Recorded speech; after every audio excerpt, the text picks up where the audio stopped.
Hello, everybody. Welcome back to Cinema Savvy. It is myself, George, joined once more by Josh Jones, who we had on for Fantastic Four recently, but not talking Marvel today. Although someone did wear some Marvel-inspired ring gear on Saturday, we are here talking SummerSlam 2025. I may have just slurred my first word. It's 5 o'clock here in the evening in the UK. Obviously, the show finished, I think, like 2:45, 3 in the morning for us. I had work at 8. I finished work about 30 minutes ago, and here we are. So I'm excited to be talking some more wrestling. We've not been able to get Ren on to round out today. He is working, and we cannot make it work. And by bringing on Josh, I think you're the first official guest of ours on the wrestling videos, which is amazing. It is. It is because and even with us, like a bit behind the scenes, me and Ren started as if it works, if people are enjoying it, people are actually watching it, we can start to bring other people on, but we'll have to sort of like not build to it in a dramatic way, but we just want to make sure like we've got a system working on the channel. So it makes sense for one of the big 4 pay-per-views to get a guest. And Josh, you obviously are part of Pop's News. I have seen you guys tweeting about WWE and Rhea recently. And I'm going to put you on the spot because you are newer to wrestling. For the people watching at home, I want... So this isn't me like berating you either for this, but with you being new to wrestling, I want to kind of hear the story of how you got into it, because we were sort of thereabouts, a few of us were like, he's taking an interest here. But talk to us about what's gone on and what's got you into it. It's really weird. So, as I was saying before we went live, wrestling has I've always sort of known about wrestling. I have friends who are quite interested. Growing up, I had cousins who were like obsessed with it. You know, going to live shows, all the action figures. So whenever we'd go around the house, they'd be playing with various items and the old sort of arena sets that you could get. But I think a big push for me was the availability of Netflix and that the new deal. And I just one day, I think I must have been playing Xbox. My mate was like, "Oh, are you watching the Royal Rumble later?" And then I watched the Rumble, and I was like, "Yeah, do you know what? This is pretty cool." And then at the time, obviously, I was, obviously as we all are, I was working, so it wasn't like I wasn't watching Raw or SmackDown. I was just watching the sort of the PLEs, and then I tuned in for Elimination Chamber. And from there on, I sort of really became invested and sort of hyper fixated on all these storylines. I'm there going back watching YouTube top 10 moments. I'd bought 2K24 for like a tenner and just started playing that. And I've really now become super invested where, you know, I'm watching Raw and SmackDown every week. I'm engaging on social media, watching various wrestlers. I've podcasts here and there, you know, Cody Rhodes. I've been seeing clips of that loads, and it's just I'm really sort of embraced in the sort of the culture of WWE now. So it's really exciting to have WrestleMania back in April to watch live and talking with friends as it's going on. And same this weekend. It's just been a really fun sort of 6 months to enter a new sort of culture on online and entertainment, because it's such a fascinating brand, both its mix of entertainment and sport, which was really something that sold it to me. Excellent. And I kind of love this because we know with Netflix, it was going to be this huge thing. I think it was announced at the start of last year. And I remember reading this announcement like Raw's going on Netflix. I was like, yeah, okay, I don't care. And then it was like a small paragraph on Hollywood Reporter was like, the entirety of basically everything will be for international audiences. And I sat there like, oh, this is good. Like, this could be actually like mega. And it's interesting to hear from you that's come into it through that, because it is on the homepage for every event now. They do categorically put this everywhere. And whilst I had the WWE Network before, you can't really get new viewers onto that because it's its own thing. But if you chuck it on Netflix, people are going to see it. They're going to see these familiar faces more and more. Obviously, John Cena is the household name if you look at his Hollywood career now. Obviously, I have to talk about The Rock, that he is, you know, for better or worse in Hollywood at the moment. He is still obviously the biggest name in respect to his outside wrestling achievements. So it does show that the move is working, not just because we've got you on as a host, but there were many of this in your situation. And I think there were some details on the viewing data recently, and the Rumble's been their most viewed thing of the year. I think they're like 3 million viewers, which is apparently big for Netflix's standards. So I'm very interested to hear your thoughts on this. We've got the sniper in the comments. He's like, last night was awesome. What do you think of Brock's return? We're going to end on talking Brock's return because with you being new to wrestling, that was sort of my intrigue. If you don't, I mean, I'm sure you know about him anyway, but you will now get to see him in a weird way. And my own history with wrestling was very much not love hate, but I would really be into it for a couple of years, dip out for a couple of years, get back into it. And I spoke to Ren yesterday and kind of said one of the years I got back into it was when Brock Lesnar murdered John Cena. I think that was SummerSlam 2014. And I really got back into it at that point in time, which is funny. But obviously, yeah, we will talk Lesnar later. But the way we'll do this spoilers discussion, we'll do like the others. We're going to talk about the night itself. We'll go through the card. Night 2 of SummerSlam was absolutely stacked as an understatement. Not just the matches, the quality of the matches, but the stipulations too. I just forgot to put any on the Night 1 matches. But we do want to hear from people at home, so please do comment your thoughts on SummerSlam, both nights, your overall thoughts, your thoughts leading into Clash in Paris in a few weeks as well. Do get involved, and we'll bring them up as we can on the channel. But let's kickstart with the opening match of Night 1. Sorry, Night 1, Night 2. I'm still tired. We have Naomi versus Rhea Ripley versus Io Sky. A triple threat for the Women's World Heavyweight Championship, won by Naomi. In what I thought was a very, very good match. And I think a lot of people are comparing this to their match at Mania, where you obviously had Bianca rather than Naomi in the picture, which was one of the best matches of the year. I thought this match was great, but at the same time, the one thing it didn't have going for it, and I don't mean this in a bad way, was Naomi had to win, which somewhat lowered the stakes a little bit. And back at Mania, I was genuinely curious, like, are they going to allow Io to retain? Whereas I think last night was, we all know Naomi's retaining. But what did you think of the match? Yeah, just straight off the back, I think that Mania fight was probably maybe like in my top 2 sort of favorite fights, matches, whatever you want to call it. The level of quality and sort of entertainment value these 3 wrestlers in particular that I've seen over the last few months is great, and I think it was probably the best match to open last night of the sort of the card. Naomi in the past few weeks, just that commitment to this character is so entertaining to see, from both on screen but also off screen. One of my favorite things about being new to wrestling is like learning all the sort of the terminology. So the commitment to kayfabe is sort of really entertaining, and like you said, we had that inkling that Naomi would retain. I think it would have been a real waste, especially with the how much effort she is putting into this sort of title run, to sort of have her lose it at the first sort of title defense opportunity. But just aside from Naomi, I think Io Sky is probably one of my favorite wrestlers in the whole sort of both divisions, men and women. Such a entertaining. I think everyone on that in that match was entertaining last night, but there's just something about Io's fighting style that is really exciting. Yeah, I think what I liked about it is you had her background of Japan, which has its own style.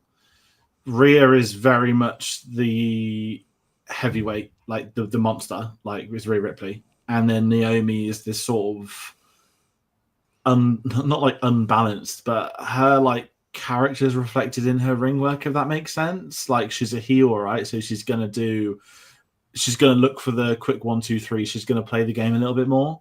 And I think they've found a way to make it work so well for her that I was never in doubt of her winning this, because they consciously chose to cash in her on these guys, to put her on Raw, to put her in this spot.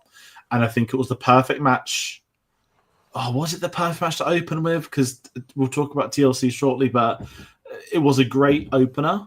And like what happened at Mania, it was, the opening of Night 2, I think, that triple threat as well. So there's a lot of comparisons to that. But certainly the right winner. And I can't fault the booking. And I'm really curious to see what happens with Naomi now. And also Chrissy happens with Rhea because she's in this stage where sort of me and Ren, I think me and Ren, or was it whoever I watched wrestling? I've got different group chats, different people. I don't know who I speak to these days. But we're talking about Rhea Ripley, that she's as big a star as like your CM Punks now, your actual male stars. Traditionally within women's wrestling, if you were to look at the most popular like women wrestlers of all time, you'd probably be talking about Trish Stratus, Lita, but they were always still regarded as like the women's division, its own thing, and they were the popular of the women's, but they were never on level of the Rock, Stone Cold, anyone around the same time as them. Whereas I think Rhea's been one of the first to break that hold, where she is on a level now with the men that you can put her front and center of the pay-per-view and everyone's going to watch it for her. And it goes to show how well they developed the women wrestlers, but at the same time as that, I think, not that they're stuck with her, but she's a main eventer. She will be in the main event, but I think they need to look for a way to get her out of a title picture. And I don't know whether that be storyline or in a feud with somebody else. I don't know what their plan is. I know obviously they're going to be in Australia in a few months, and they'll probably make sure she's a main event around that time. If she's not main event, she'll be opening the show because obviously it depends on John Cena. But yeah, that's a kind of with you being new. Not that I'm going to make you a guinea pig and say this a lot, but what are your thoughts as someone that's new to it? What are you finding out about the history of wrestling, especially with like women's wrestling? Because for context, this has been a huge thing in the last 7 or 8 years. They've really built up toward, whereas before they were literally just seen as like Vince McMahon wants women, they're Playboy models, model for Playboy will be sack you, all the old Vince stuff. What have you thought about like women's wrestling being new to it? Are you finding it wild when you're going back, realizing how different it was, or? I wouldn't say I've gone too far back, but yeah. I think the whole of Evolution was just eye-opening to say that the level of quality that these wrestlers have, that they do deserve these chances at main eventing just as much as the men. I just think that full card at Evolution, I think excluding the Battle Royal, I think that was just a bit of fun, sort of. I think the stories that I mean, not to sort of jump back to night one, but the Jade Tiffy time was really sort of poorly executed. I thought it was sort of like they were relying on Naomi cashing in on night one, I think, which sort of really hindered that match. And you know, I feel like all the promos were outside of the ring apart from that one interference with Jade and the Secret Harvest. But I think the quality of women's wrestling is really exciting, and it's only going to improve. They're going to get more sort of spotlight, and you know, hopefully we'll get a Chelsea Green title push soon. I think that's I'm with you. That's the next thing I want to see. Because I think, again, I just think the Tiffany stuff at the minute has been really poor. Yeah. So hopefully they're running out. The thing I have is she's been the champion for 200 days now, and I love Tiffy, and I think this is the same for the men's. I think I'm starting to find the weekly shows very stale, and I don't mean this in a bad way because then we're talking about SummerSlam, but because they've not done a draft this year so far, I guess you have to put in brackets. They did it last like March, April, just after SummerSlam, I think. Sorry, just after Mania, and they essentially changed nothing from the year before. So by that logic, they've kind of had the same rosters for like 2.5 years now. And I feel that a lot of wrestlers are stuck against the same people. And it's like, Tiffy's a face. Okay, what heels have we got on SmackDown? Nia Jax for the 100th time? Yeah. Chelsea Green, do they want to put her in that position? And that's where I'm a little bit not lost, but I'm excited to see what they want to do. I know that obviously Stephanie Vickers got a title shot. I don't know if they've decided who will be against. If it is her versus Tiffany, is it Naomi? Well, yeah, Naomi will find a way to win that.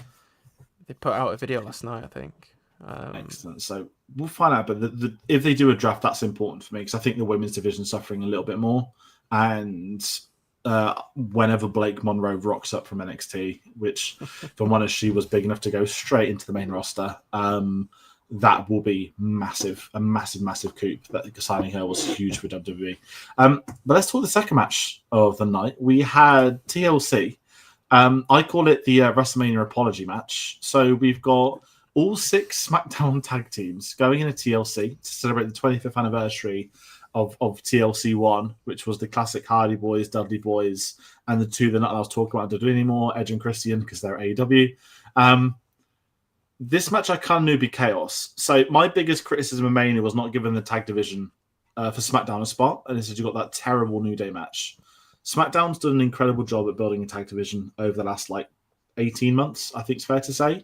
The tag divisions were struggling as a whole across WWE, and SmackDown has just created an incredible scene where anyone can have a valid title shot and there's a story there and it connects and makes sense. And whatever they do, not that there's anything wrong with it, but there's actually a justified story to those wins and reasonings. Raw's the complete opposite. So to give these guys, to skip their WrestleMania match, I thought was horrific. To then have them have one of the best matches 5 days after WrestleMania was also a slap in the face to the booking decisions they'd made. A TLC match is the easiest, funnest thing you can put on a wrestling show. You could open a 2-day event with that. It gets the crowd going. You're going to get insane spots. And this match delivered of that. Now, I am going to add my only criticism of this match is that 12 was just too many people. I appreciate they want the whole division to have their moment to shine, and I liked that. But at times, it just...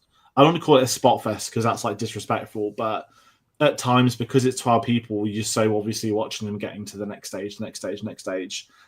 I think it lost a little bit, and there were some amazing moments. Everyone's going to talk about Candice obviously going through the ladder, which was insane. And that's the sort of crazy shit she used to do on the indie circuit. So it's great that she's getting the chance to do something like that. But TLC, it was one of the better matches on the card. I just didn't care for the winner. What did you think? Yeah, I think it was very underwhelming. I feel like the Wyatt Six obviously were there in the match, but they didn't really have a strong presence as everyone else, which was sort of I had a feeling I predicted that the Wyatt Six would retain, but watching that match and seeing that outcome, it just didn't feel whatsoever. Having someone like Andrade and Rey Fenix or even Fraxian win last night would have been a much more positive outcome. But it's such an exciting concept for a match. Obviously, I've played a lot of TLC on the game. It's quite a fun game mode. So getting to see 6 tag teams taking part in the shenanigans and the chaos was really entertaining. Even is it Johnny Gargano with the 2 ladders? That bit was just deciding to sort of bin off Candice and go for the titles was hilarious. Some of this, I mean, they went when Tommaso does the move when he essentially does I don't know what you call it, a pull up, whatever, on the actual tag belts when he avoids the spear. That was them going for the classic. So the first ever TLC match, that's one I know you knew, but I'd recommend that. That's one of the go-to. Everyone always recommends these types of things. They have a spot where I think Edge spears someone hanging onto the belts, and they went to recreate that, which is great. He does the pull up to hide and dip from it. I loved that, and I thought they'd win at that point. And DIY are they're like Triple H's boys. They've been with him back in the old era of NXT. They were always the best. Main event caliber NXT have had some of the best matches in WWE NXT history, I guess you could say, as well. And that's a huge feat with the old black and gold era. That's all I'll add to that point. But you are right. The Wyatts didn't really do anything. And then when Uncle Howdy turned up, you're like, oh, okay, that's going to do it. And then he didn't really do anything either. And then the other two still won it. And it was just strange. Even when there was the really funny botch from the Profits, when they just did it, when they threw him and he missed the ladder, that looked horrific. To then do that again was funny. But they've got those who've got so much charisma. I wouldn't have minded if they'd have won it again. I know they obviously won the one after WrestleMania, but you are right. I felt the least interesting team won that. And yeah, definitely. The Wyatts are in this weird category where it was the same when Bray Wyatt was alive. When you have things like WrestleMania, when you have certain matches in daytime, there are some images that don't look that good in it, and it is always their entrances in broad daylight just look stupid. I think it happened once or twice with the Undertaker, but they'd always wait till it got darker to do the Undertaker's entrance because it wouldn't work in daytime. Yeah, it was a good match.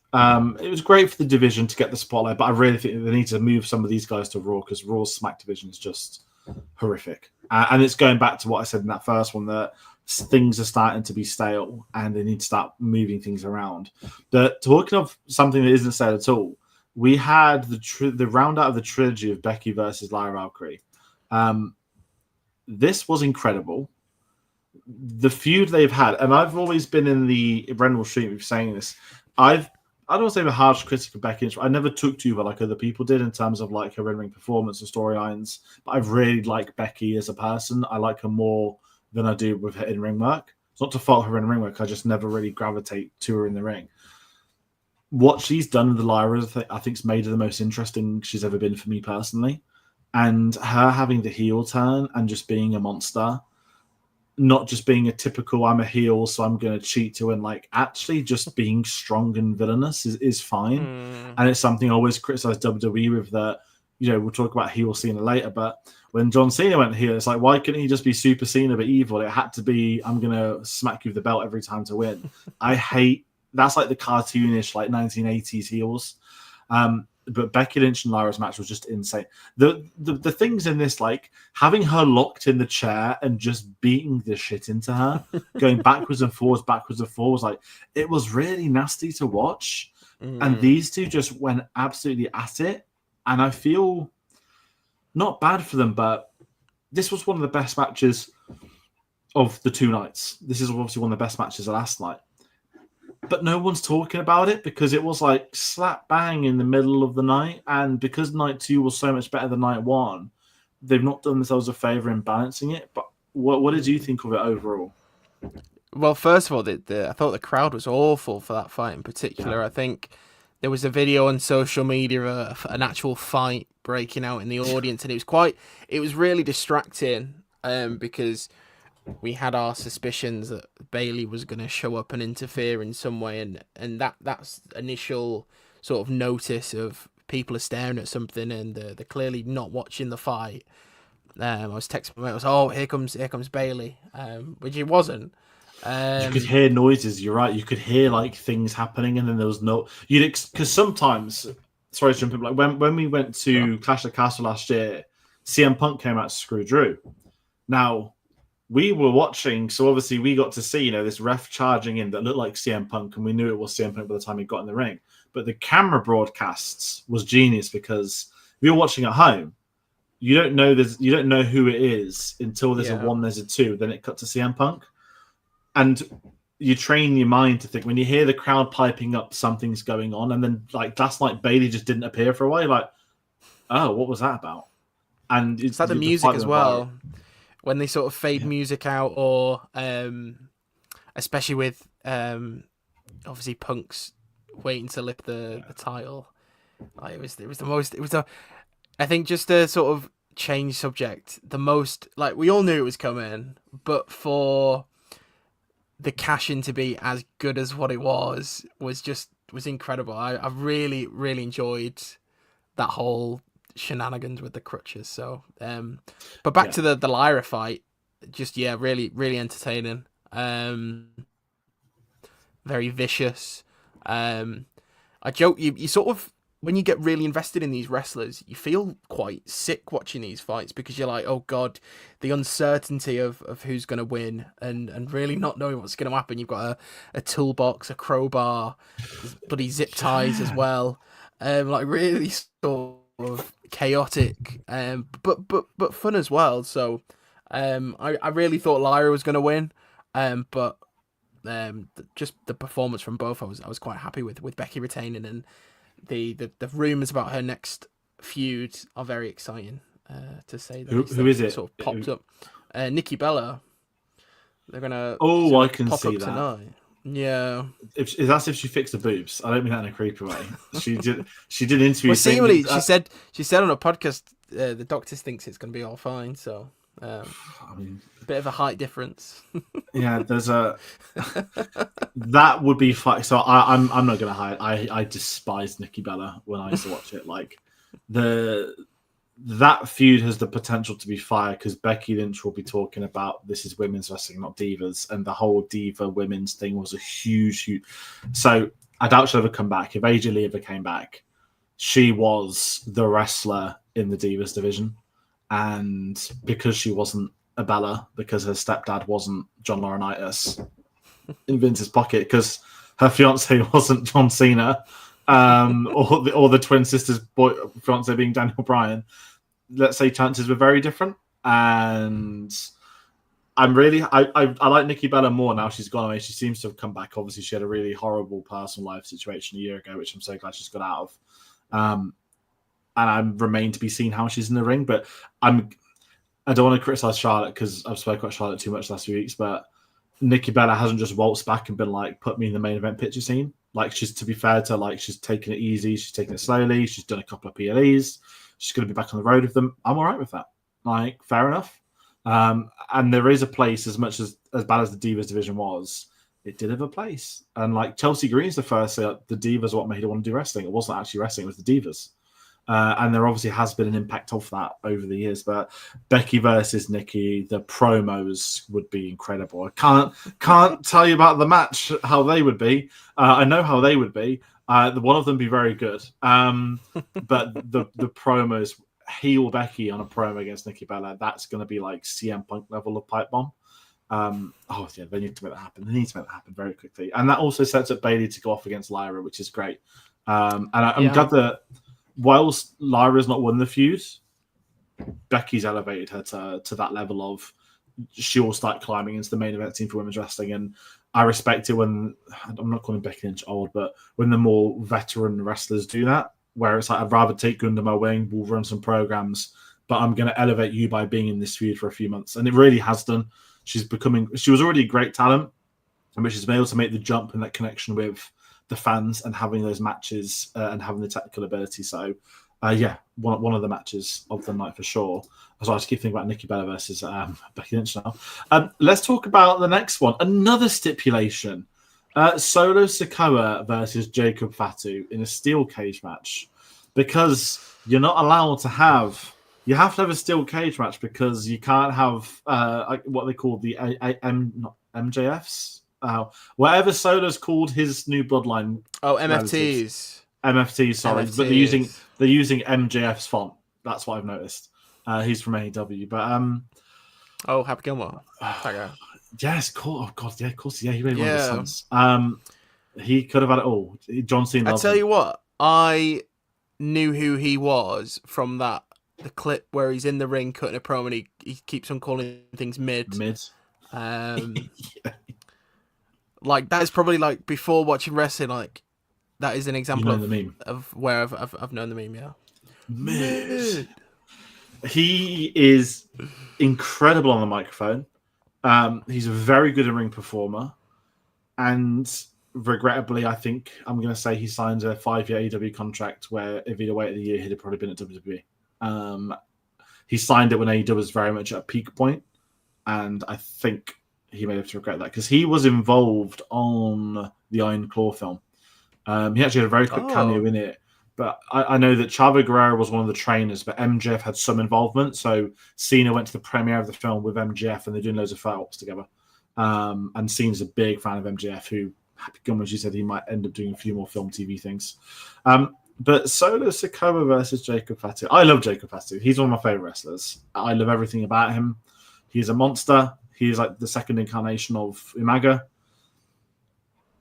I hated this match yesterday. It's probably my most disappointing match of the card. It was so quick. And it was crap. Sorry. I'm a big fan of Solo. I think he's so entertaining in the ring. Especially that Money in the Bank match. And the idea that he needs these MFTs to win is ridiculous. I've played like the Bloodline showcase mode, so I know about all these people and how the Bloodline used to be like this huge faction that meant something, and to see it ripped off really poorly. And with Roman Reigns, if you took away the Bloodline, he would still be this incredible, powerful presence in the ring. And I think Solo is just the complete opposite of that. And it makes him look weaker when you've got JC Mateo, the tall one, and the other one coming to his rescue all the time, and I just thought it was the weakest match of the night. Just very gimmicky.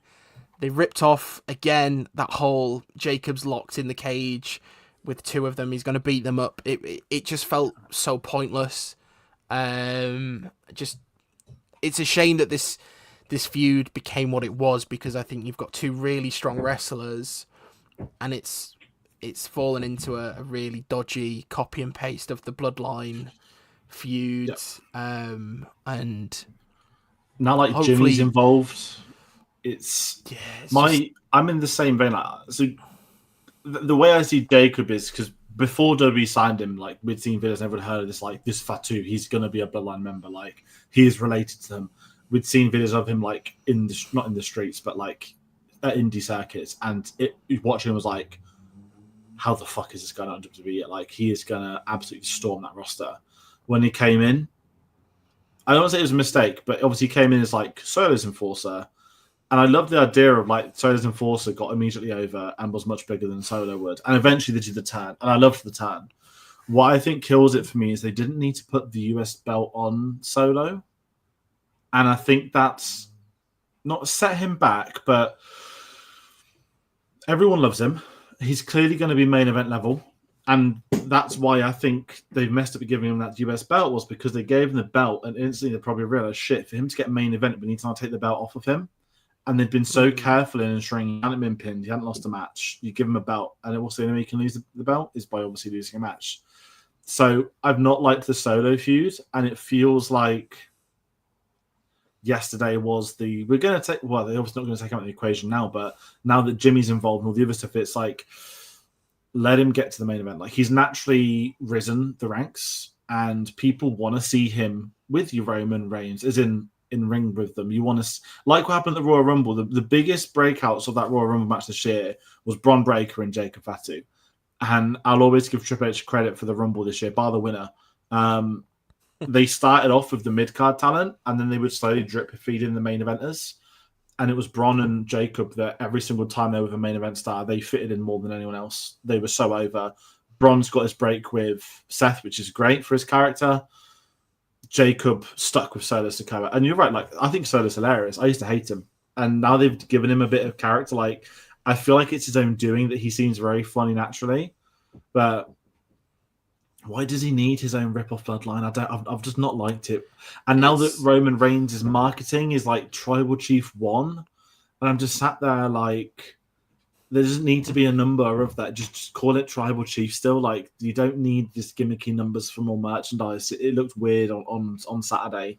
But yeah, the Solo stuff's strange. And I don't think Solo benefits from it either. Granted, he's got the belt. I don't think, as you said, it makes him look weak. And to get more and more people, it makes him look weaker. But I'd have liked to have seen him be in the ring by himself for like a bit.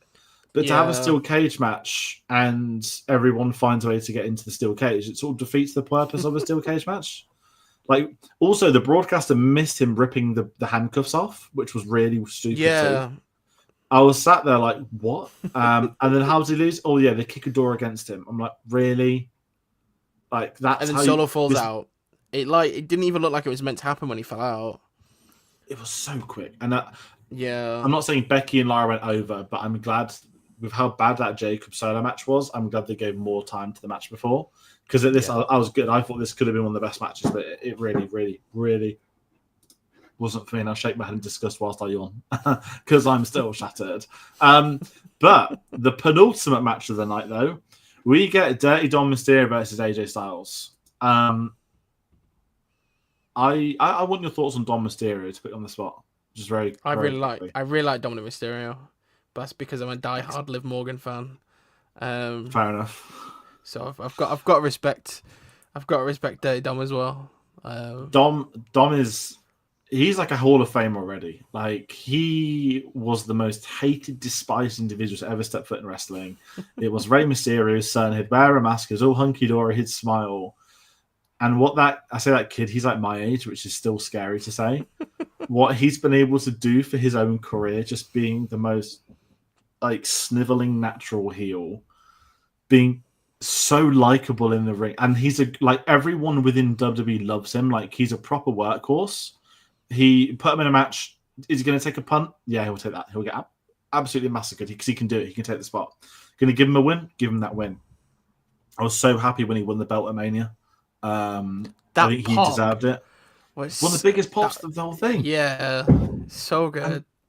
And this is it. Like everyone loves him, and even like the match of AJ. Like I knew Dom would win. I was like, great. He's going up against like a legend like AJ Styles. Like Dom should never win on not a technical level, but it's AJ Styles. So how are they going to do it? And to bring in the I'm yawning now. To bring in the chair, faking the chair shots against each other was funny. But doing the shoe, like he loosens the shoe a couple of minutes before he does the leg lock on him to then whack him with it. It was such a great ending for Dom that he's not beat him clean, obviously, but his characters need to. But it's also not ridiculous shenanigans. Like it's actually quite smart that he had the shoe took off. But given the placement of this match being before the main event, I'm always a bit nervous about that spot. But on this occasion, I'm delighted for him, and I've got to give credit to AJ because we know he's a legend, but AJ put him over. He did into after, and he basically put him over. Being like, and it was weird because I know normally, they put him over shaking man, but he was like, that kid, he's like, he's actually just a lot, he's actually very clever. And I was like, oh, like they're really going for like giving him the flowers, and Dom will end up a world champion. He will end up with it one day. I don't know how, why, Money in the Bank. He's gonna, and I want to see him fight Cena in his last year. Like, I was literally about to say, I want him to fight Cena before the year's end, but because I don't think Cena's ever won the IC. I think that's the only belt Cena's never won. I don't think they'll do it though for a program because it's too short notice. But I would be really curious to see because we know we're going to get Cena Lesnar at some point now. I don't know, not who's left. We'll talk about Cena later, but I'd love to see him and Dom. If we of the more modern talents, that sounds really weird to say. Of the newer ones, Dom and Cena, I think would be a lot of fun.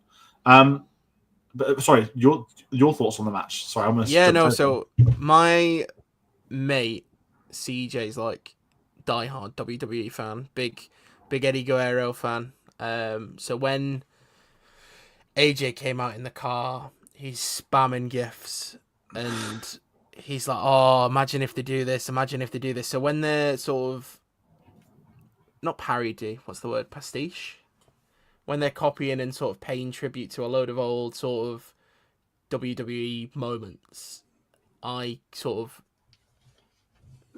know, it's hard for me because the level of nostalgia that a lot of wrestling fans have, I can't reach that level yet, but I can respect the effort being made to sort of it's like honouring. Yeah, he's and even the outfit as well. Like I thought that's a nice touch.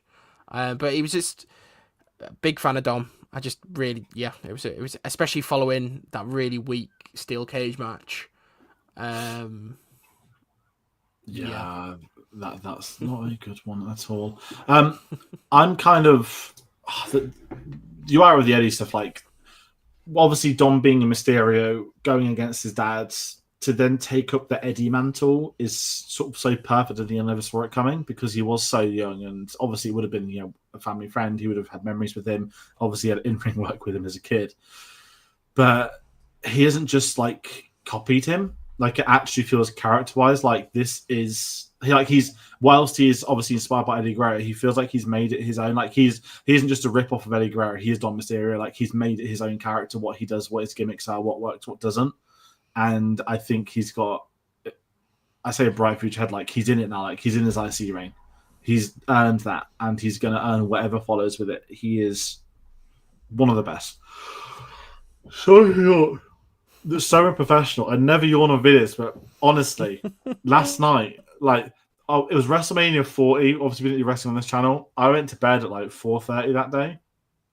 I had work at 8 in the morning, and I was like slurring words all day. I went to bed on my lunch break. that was that bad. I couldn't log off because they'd have known why. But today I managed to not sleep on my lunch break, but it's starting to hit me now. I think because now we're talking about the night, I'm now getting memories to last night, and now it's starting to trigger sleep. But because I was very tired at this point, but we knew there was a main event to come. The rematch, Cody Rhodes versus John Cena. Whew. Okay. Let's talk before Sunday. John Cena's quote-unquote face turn on Friday Night SmackDown, which I refuse. I had like 3 different scenarios for the weekend. I had scenario 1, John Cena's fake-to-face turn, and he will be dastardly evil as a heel by the end of SummerSlam. Option 2, before Cena says he's a heel, Cody, John, they call it the double turn. One face becomes heel becomes face at the exact same time. If they're going to pull that trigger on Cody, the double turn is these two, because Cena has to be a face by the end of his run. Like, that would have been part of the story. And option 3 was Cena's a heel, Cody's a face, Cody beats Cena, fair enough. And then Seth cashes in on on them, destroys them both, turns Cena face, whatever. So I had so many different ideas, and I'm not moaning that none of them happened. I think now this match has happened, and we haven't really spoken about the match because we'll get into that, but now the match is evidence and showing that John Cena is a face again. That it was essential, and everyone says it on camera. It was off camera because they decided on the Friday Night SmackDown. That doesn't count. It's got to be done in ring, that sort of thing. It's got to be done at events. It can't be a random Friday Night SmackDown before SummerSlam. Oh, you know what, guys? I'm actually good now. You can't do that after the former, and it'd be his first heel run. I think it has shown it wasn't a terrible idea to make John Cena a heel. I think what it's shown is that they absolutely did not have a plan as to work with the heel John Cena. They didn't know what they were doing with him as a character. Yeah. I think John Cena made it work. Having no entrance, having no entrance music, having it be black, a basic font, just his name, no colors, black and white. I loved all of that. I loved his countdown clock. I loved his logic. I'm going to leave with the belt. To throw all that away on a Friday Night SmackDown, I thought was disgraceful. The match itself, I don't know. Let me get your thoughts on the face turn first, sorry, before we go into the match. Just like you, we all had our sort of ideas about what was going to happen last night. You know, Cody heel turn. I think the fact that Cody was speaking about it publicly, like when he was asked questions and he was speaking openly about a heel turn, I was like, there's I feel like they would. It was too obvious if he was talking about it. So as we got closer to last night, I was still a bit unsure, and I did think The Rock was going to show up, but obviously he's too busy AI generating his body double for Moana. Based on what they said in Unreal, just to sort of jump it back, which I really enjoyed by the end of it. It was Elimination Chamber he showed up. I think they said something about capacity was low. They really needed a big show, and they used him there to sort of push the quality. So realistically, he was never showing up last night anyway, regardless of needing him there. But the match itself was phenomenal. Such a anxiety-inducing ending with all those crossroads and the taking off the steel cap on the post. You really sort of, I was really worried for both of these wrestlers. Obviously, we know they know what they're doing, and they it is all not rehearsed, but it is the best of the best last night, and it made up for that Mania fight with the whole gimmick and Travis Scott. May he rest in peace, and hopefully we never see that man again or hear that god awful song. Fiend, yeah. Gunter's song does sound like Fiend in German.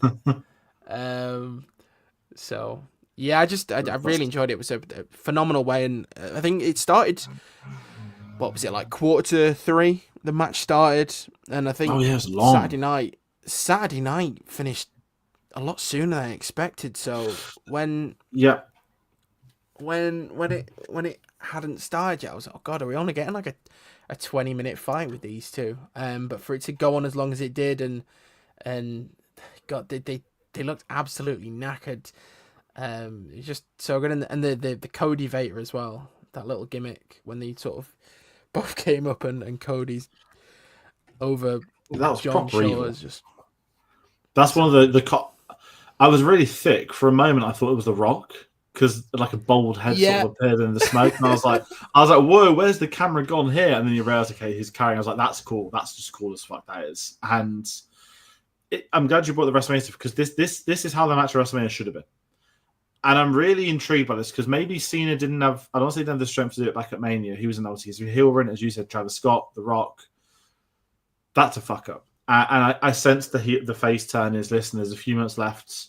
The Travis Scott shit, everyone knows about it now. Like, he ain't coming back. We fucked up. That's basically what it's WWE. They fucked up. And I don't think it fucks up John Cena's last year. Granted, it's like half his run. I think they probably just said, listen, rather than doing this slow turn across 2-3 months, we don't have time. It's going to have to be a Friday night, and we're going to run it from there. So the match itself shocked me because, okay, when they're street fights, you can move around more, you can get more stamina. It's not just in-ring work. But I didn't expect Cena to go the distance. He spoke about like his, I don't want to say his physical issues because the guy's still fucking like massive, but he's obviously, you know, my body isn't what it was all those years ago. And he hasn't had long matches. At times he's, I'm not saying look short of breath, but some of the matches it just hasn't felt like John Cena in them. Yet this felt like prime John Cena. Like, this is Super Cena. This is a retirement run. This match will have knocked the wind out of him for the next few weeks to get some recovery time needed. And it was such a great way to put Cody over. I spent so much of the time thinking what's going to happen, what's ending, who's going to come out, what's going to happen, is Cody going to turn? They really teased the pair of them turning on each other. And I think they did a great job at mapping this out. And I think this probably has been, I know from a technical perspective, it won't be the best match of the year. But for a storytelling perspective, I mean, both nights of main events have been my favorite matches of the year so far, if I'm honest. I'm just going to say it now. Punk versus Gunther was an absolute masterclass in traditional wrestling. Cody versus Cena was a beautiful match of basically passing the torch on with the company. The other thing I had, and you'll probably be in the same boat as us with this, having run a film outlet, you're sat there thinking, Street Fighter film soon starring Cody Rhodes. I was sat there like, he ain't winning the belt, no chance. I was like, if he wins it, Seth cashes in. If he doesn't win it, he turns heel, but he goes off to do Street Fighter. And I don't know what happens now. Maybe he's going to be part-time when Street Fighter starts shooting. Maybe he's not going to be in it much at all. But I sat there thinking, like, he ain't going to do it because he's got Street Fighter. And when Cena kicked out the triple crossroads and then Cody kicked out of the double AA, then the third on top, this is like pure John Cena. Like it was such a great. It's what WrestleMania's main event should have been, right? And if Cena had won that through this, everyone would have been like, fair play. Like, he'd earned his 17th title, and I think it does make up for the last few months. And I don't think we're going to get this now, but I think they'll be looking back now thinking, we fucked up the last Cena CM Punk match. We fucked up the last Cena Randy Orton match. Now, whether they want those two to have another one, I don't know. Probably not, because they can't just repeat the first half of his retirement year. No. But it obviously leads into the return of Brock Lesnar, which I didn't see coming. I know it's been spoken about online. I know people had spoke about it, but I kind of have this with the internet wrestling community that it feels like at every Big Four pay-per-view, someone somewhere always says Brock Lesnar's going to come back. So when they're right eventually, they're right eventually. But I don't think this was on the cards that much. My own opinion of this is someone that I've always enjoyed him in wrestling. I'm very nervous about them bringing him back because of the legal stuff, what's going on in the background. Now, if his name has been cleared, like from a legal perspective, which I do not know if it has or hasn't, I'm not defending him at all for his part in it. I know the core of the lawsuit is on McMahon. John Laurinaitis obviously got away with it now, but there's something slightly uncomfortable for me for Lesnar to be back. I know they've now spoke saying John Cena wanted Lesnar back for his retirement tour. Whether WWE cleared him internally maybe months ago, but the fact Cena really wanted him back, I don't think Cena is the type of person to be publicly discussing that unless he outright knows it's okay to do so. But I'm unsure. Presuming on what happens on Raw, presuming what happens in story, but there is also a part of me knowing that Lesnar's back and I'm sat there like, finally, we can get Lesnar versus Gunther. And I know it's not bad that there's a bigger picture in play, but it was shocking in the actual real context of shocking. And I'm glad he didn't interrupt the main event. I'm glad, like the first night, they let the match finish. They had the moments. They each had their moments. For one brief second, I actually thought John Cena might be retiring on the spot because everything was so sudden and strange. When they were doing the thank you Cena chants, I was like, no, it's not December. Like, I was like, is he actually going to like retire now and pick up the microphone? And then it was Lesnar, and I won't. Do you know what though?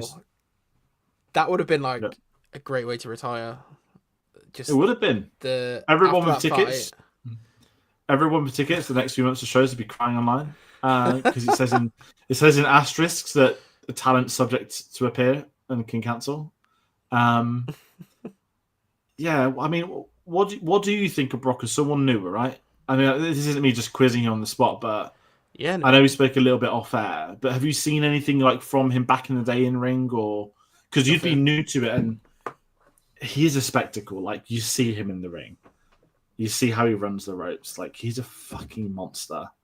And his matches we've seen they were in OVW together, like WWE's developmental pre-NXT. So their history goes back decades with one another.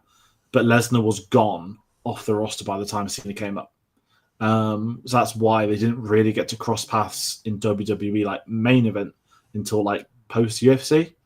I'm a bit, I'm curious. Are you curious to see, like, do you want to see Lesnar Cena? I feel like based off the full sort of internet discussion of who do you want to see in Cena's sort of retirement run, Lesnar's name was always there. You know, they've got this history in it. It makes for the storyline and the history. It makes sense. Maybe not the current sort of climate of obviously Lesnar's ongoing. I wouldn't say ongoing activities, but you know the sort of the legal stuff that is floating around. Is it that Lesnar's back permanently? Is he part of the roster? Is it just a one-off to say farewell to Cena and then he sort of vanishes again? Probably not. I think if they've gone through all this hassle and if the reports that the legal team have cleared it, then I feel like they can get away with having him stick around for a little bit longer. But the pop last night was very strange considering how quiet the audience had been on various occasions last night. Obviously, this guy's got a huge history within the business, and I think because I wasn't really sort of like, I don't know, well versed on Brock Lesnar as a wrestler in the ring. I said before, I'd jokingly looked him up on Wikipedia on Saturday. I think I'd seen his name again pop up, so I just wanted to have a look, just have a read through, see what had happened and a bit about his wrestling as well. So when he showed up, it was like, oh, so they are doing this, because there was someone showing up. I think that one of the it's sort of like, I always go back to the art of directing a horror film. If you've got a really bad horror director, you know when a jump scare is coming, you know that setup, and it's sort of very similar now with WWE. You can see different camera positions, or the music's gonna fade, or they're gonna frame it so you've got your subject here and the screens are behind them. So whenever that pop happens, you are primed in that position, or really fast switches of camera shots. The Seth thing was ruined because there is a photographer and a cameraman to the right of CM Punk pointing towards the stage as they're getting primed in position to take these photos, literally seconds before the music plays. So I think I was very underwhelmed by the Brock Lesnar arrival, but I can understand why people in that arena, especially, were sort of going crazy. Because this is probably the number one contender for Cena on his retirement run for a lot of people. I would say, I don't know. Yeah, you are right. I think if you're in person, your experience of this can be so much different to everyone. Like, because you're in the moment.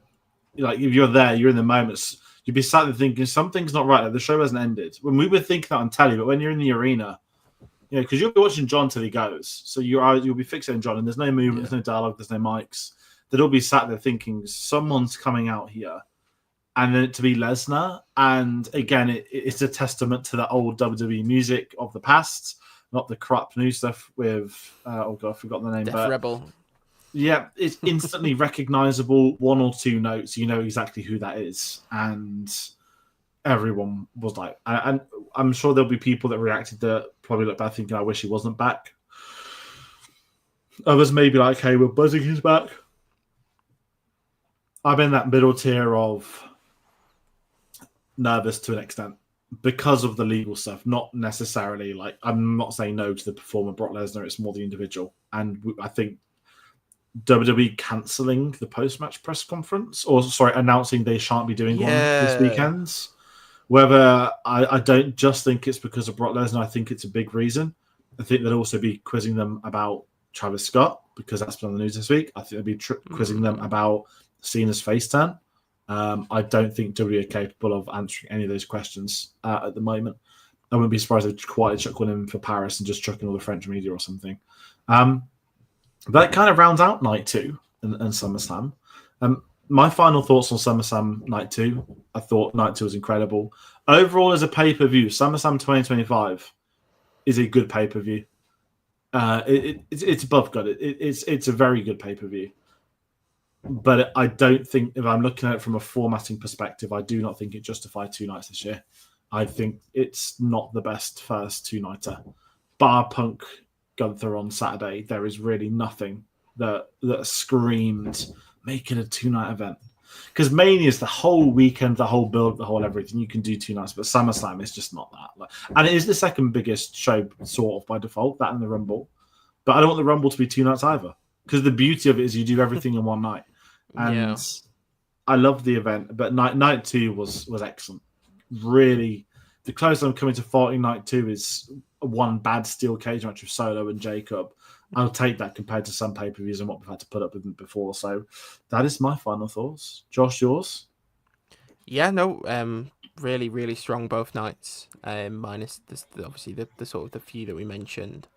I'm just really excited to see what they do with Cena now that he has lost the belt. There's sort of a little bit less pressure, whether or not he gets a chance to, one final outing against Cody Rhodes, but I don't see that happening now. I think he's got one or two matches against Lesnar, probably. Do you reckon Paris will be the first? Because I think he's got like 3 SmackDown dates. I think between now and November there's like 4 SmackDown dates. He's got Paris, Crown Jewel, and then this retirement match. Survivor Series will have something on. There's 4 pay-per-views. Oh, I think it's Survivor Series as well. Maybe he's doing 3. Yeah, so it'll be Crown Jewel, Paris, Survivor Series, and then he's going to retire on Saturday night's main event, which is embarrassing. I get why, but that could be a catastrophe. I don't care about Goldberg, but they need to really curb the adverts in for that on that night, or when they do that, because that network will be strict about them not going over. But I think even the network, when it'll be John Cena's last match, will be one of the most viewed domestic things they'll be doing that week. I'm curious about who he gets, because I'm sat there like, Brock's one of the 4 now. I always envisioned him retiring against Randy or Punk. I think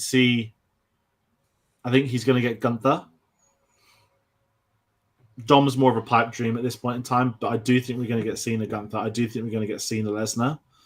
If there's 2 more matches to have, I don't know who it would be against, but without the belt, I guess now he's flexible to rock up on Raw, see if he wants to talk to someone at Raw. I've not got tickets to Birmingham in 3 weeks tonight, but if he was to majestically be in Birmingham in 3 weeks, I'd be buying a ticket on the spot, because he's doing SmackDown in Ireland the Friday before, which just seems a bit stupid. But I am curious at what's going to happen with Cena's run because the belt going off him changes the dynamic of his run, and I think he'll be more enjoyable. Getting to do what he wants. I'd like to see him go up again. I wouldn't even mind a tournament for them to be like, who's going to retire John Cena? I know that's a bit cringy enough itself, but there's every wrestler. Recently. Yeah, like every wrestler wants to be in that last match, don't they? But Cena should be picking who he's against. But I do want to get Punk versus. Sorry, I do want to get Gunther versus Cena. I think that's one of the big. El Grande Americano match. That could work. A handicap match, three El Grande Americanos. He'd probably find a way to do it, but this is it. It opens doors that you couldn't have had before in the title. Because if it's a title and you've been sat there like, who's left is for him as a heel? He's gone for the face. It's not you, Jey Uso. Stay away. Do we want Roman? Do we want AJ? Some people are want one of his best matches was AJ Styles. Does he need Roman Reigns? I don't think he personally does, but WWE might want that. But I think Cody was the passing of the torch. But yeah, it's exciting to see what happens, and we'll be covering them on the YouTube channel when there are PLEs to do. I think I had the chat with Fred. I think we'll make an exception. We don't do Saturday Night main events, but I think there'll probably be a discussion on it for Cena because that's the one. If there's ever to do one, it's that one, isn't it? But that is rounding out tonight's spoiler discussion. Thank you so much, Josh, for jumping on, for putting up with me as I lose my consciousness. I might drown tonight. This might be my last ever stream. If I fall asleep in the swimming pool, I'm done for. But it's been amazing to get you on. I know we had you on for Fantastic Four. For people that don't follow Pops, what are you up to? You know, we're living the dream at the minute. Mainly on X. Obviously, we've got the website, popnews.com. We're on YouTube, really trying to figure out what we are going to do with this video, this space. I posted a load of stolen Spider-Man set videos this week, and they did really well. So is there a route on YouTube for Popped? Who knows? But mainly on X and the website as well. But yeah, come check us out. Lovely. Everybody, please get Josh on there. We will get him for some more wrestling stuff. We'll be able to get 3 of us on one soon. That'd be great. We will get Ren back. Oh no, I don't think we will get Ren back in Paris. We haven't spoken about it yet, but he is in Venice for Film Festival. So if he gets to watch it at the same time, it's on. But he'll be in the same time zone, but I don't know if we can make it work. So we'll find out in a few weeks. So that is me rounding out. Thank you, everybody who's been watching, who's joined us across Summerslam weekend. It's been a lot of fun discussing both nights. I am going to crash out straight after this. Thank you all so much, and I'll see you on the next one. Take care. Bye.